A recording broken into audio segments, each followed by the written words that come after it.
അടുത്തിടെയാണ് തെന്നിന്ത്യൻ സൂപ്പർ താരമായ വിജയകാന്ത് മരണപ്പെട്ടത്.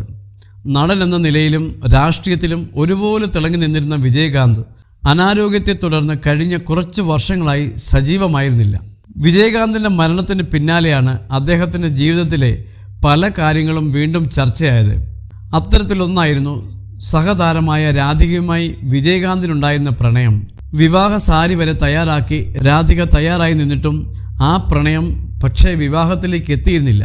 തമിഴ് സിനിമയിൽ ആദ്യം രജനീകാന്തിൻ്റെ സ്റ്റൈൽ പിൻപറ്റിയാണ് വിജയകാന്ത് കരിയർ തുടങ്ങുന്നതെങ്കിലും വൈകാതെ തന്നെ സ്വന്തമായൊരു സ്റ്റൈൽ ഉണ്ടാക്കിയെടുക്കാൻ താരത്തിനായി. ഇതോടെ രജനിക്കും കമലിനും പിന്നിൽ മൂന്നാമനായി മാറി തമിഴകത്ത് നിരവധി ഹിറ്റ് ചിത്രങ്ങൾ സമ്മാനിക്കാൻ താരത്തിനായി. ഈ കാലയളവിൽ നിരവധി സിനിമകളിൽ താരം രാധികയുമായി അഭിനയിച്ചിരുന്നു. വൈകാതെ തന്നെ ഇരുവരും തമ്മിൽ പ്രണയത്തിലാണെന്ന വാർത്തകളും വന്നു തുടങ്ങി. രാധികയുമായുള്ള ഒരു അഭിമുഖത്തിൽ രണ്ടുപേർക്കുമിടയിലെ സ്നേഹം സത്യമാണെന്നും വിവാഹത്തെപ്പറ്റി വിജയകാന്ത് അറിയിക്കുമെന്നും പറഞ്ഞിട്ടുള്ളതാണെന്ന് രാധിക പറയുന്നു. എന്നാൽ ഈ വിവാഹം നടന്നില്ല. 2 വർഷത്തിനുള്ളിൽ തന്നെ രാധിക പ്രതാപ് പോത്തനുമായി വിവാഹിതയായി.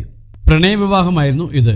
വിജയകാന്തും രാധികയും തമ്മിൽ പ്രണയമുണ്ടായിരുന്നുവെങ്കിലും ജാതകം ഒത്തുവരാതെ പോയപ്പോൾ വിജയകാന്തിൻ്റെ സുഹൃത്തുക്കളും സഹോദരിയും ആ ബന്ധം വേണ്ടെന്ന് പറയുകയും വിജയകാന്ത് അത് അനുസരിക്കുകയുമായിരുന്നു. അങ്ങനെയാണ് ബന്ധം വേർപിരിയാൻ വിജയകാന്ത് രാധികയോട് പറയുന്നത്. തുടർന്ന് വിഷാദാവസ്ഥയിലേക്ക് പോയ സമയത്താണ് പ്രതാപ് പോത്തനുമായി രാധിക അടുക്കുന്നതും ആ ബന്ധം ഒരു വിവാഹത്തിലേക്ക് നീളുകയും ചെയ്തത്.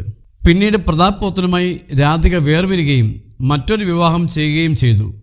ഈ ബന്ധവും വേർപിരിഞ്ഞതോടെയാണ് രാധിക ശരത് കുമാറുമായി വിവാഹിതയായത്.